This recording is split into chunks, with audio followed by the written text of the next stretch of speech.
గత 3-4 రోజుల నుంచి జనసేన తెలుగుదేశం పార్టీ వాళ్ళు ఈ పొత్తుల గురించి సీట్లు ఎవరెవరికి ఇచ్చుకోవాలన్న దాని మీద డిస్కషన్ అవుతుంది. దాన్ని నేనైతే పర్సనల్గా క్షుణ్ణంగా పరిశీలిస్తున్నాను. కాకినాడ పట్టణంలో గతంలో నేను ఏ విధంగా అయితే పవన్ కళ్యాణ్ ఛాలెంజ్ చేశానో ఆ ఛాలెంజ్ ప్రకారం అతను వస్తాడేమో అని కాకినాడ పట్టణంలో పవన్ కళ్యాణ్ పోటీ చేస్తానని అంటాడేమో ఎదురు చూస్తున్నాను. నా మీద వారాహి యాత్రలో కాకినాడ వచ్చినప్పుడు చాలా రకాల లేనిపోయిన ఆరోపణలు చేస్తే నువ్వు నా మీద లేనిపోయిన ఆరోపణలు చేసావు, ప్రజాక్షేత్రం తీర్చుకుందాం రా అని రెడీగా ఉన్నానని చెప్పి ఆ రోజు చెప్పడం జరిగింది. ఈ రోజు కూడా అదే మాటలు కట్టుకుని ఉన్నాను.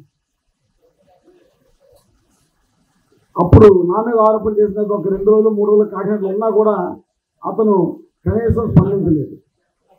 నువ్వు సినిమాలో హీరో కదా, రాజకీయాల్లో కూడా హీరో అనిపించుకోవాలని చెప్పేసి నా కోరిక. నువ్వు నా మీద పోటీ చేయడానికి నువ్వు సిద్ధమైతే చెప్పు, నేను సిద్ధంగా ఉన్నానని తెలియజేయడం కోసం నీకు రావడం జరిగింది. తర్వాత ఈ తొత్తులు కొందరు వాగారు, ఏమని నీ మీద పవన్ కళ్యాణ్ ఎందుకు, నీ మీద మా నాయకులు ఎవరో చాలు అని. దానికన్నా నేను రెడీగా ఉన్నాను. ఈ గాజు గ్లాస్ని రాబోయే ఎలక్షన్లో కాకినాడ సిటీ నియోజకవర్గంలో బ్యాలెట్ పేపర్లో పెట్టాలి. బ్యాలెట్ పేపర్లో లేని పక్షంలో నువ్వు ఆ రోజు 1-12 నిమిషాలు మాట్లాడితే 55 నిమిషాలు నా కోసం మాట్లాడావు కాకినాడ పట్టణం వచ్చి. కనుక ఇవన్నీ అవాస్తవాలని నేను ప్రజలకు తెలియజేస్తూ ప్రజాక్షేత్రంలో నువ్వు క్షమాపణ చెప్పాలని పవన్ కళ్యాణ్ ఈ సందర్భంగా నేను చెప్తున్నాను. ఇప్పటికన్నా నేను రెడీగా ఉన్నాను.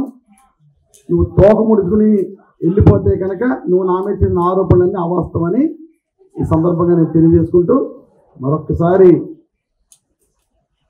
పవన్ కళ్యాణ్ అక్కడ వస్తాడని, కాకినాడ నా మీద పోటీ చేస్తాడని, ఆ పోటీలో ఒకే ఒక నినాదం పవన్ కళ్యాణ్ చెప్పిన అవాస్తవాలు నేను ప్రజల్లోకి వెళ్తాను, నువ్వు నా మీద చేసిన ఆరోపణలు చెప్పుకుంటూ నువ్వు ప్రజల్లోకి వెళ్ళు, కాకినాడ పట్టణ ప్రజలు తేలుస్తారు ఎవరు అంది అని సందర్భంగా తెలియజేసుకుంటూ నా ఛాలెంజ్ని స్వీకరిస్తారని, పవన్ కళ్యాణ్ స్వీకరిస్తారని తెలియజేస్తున్నాను.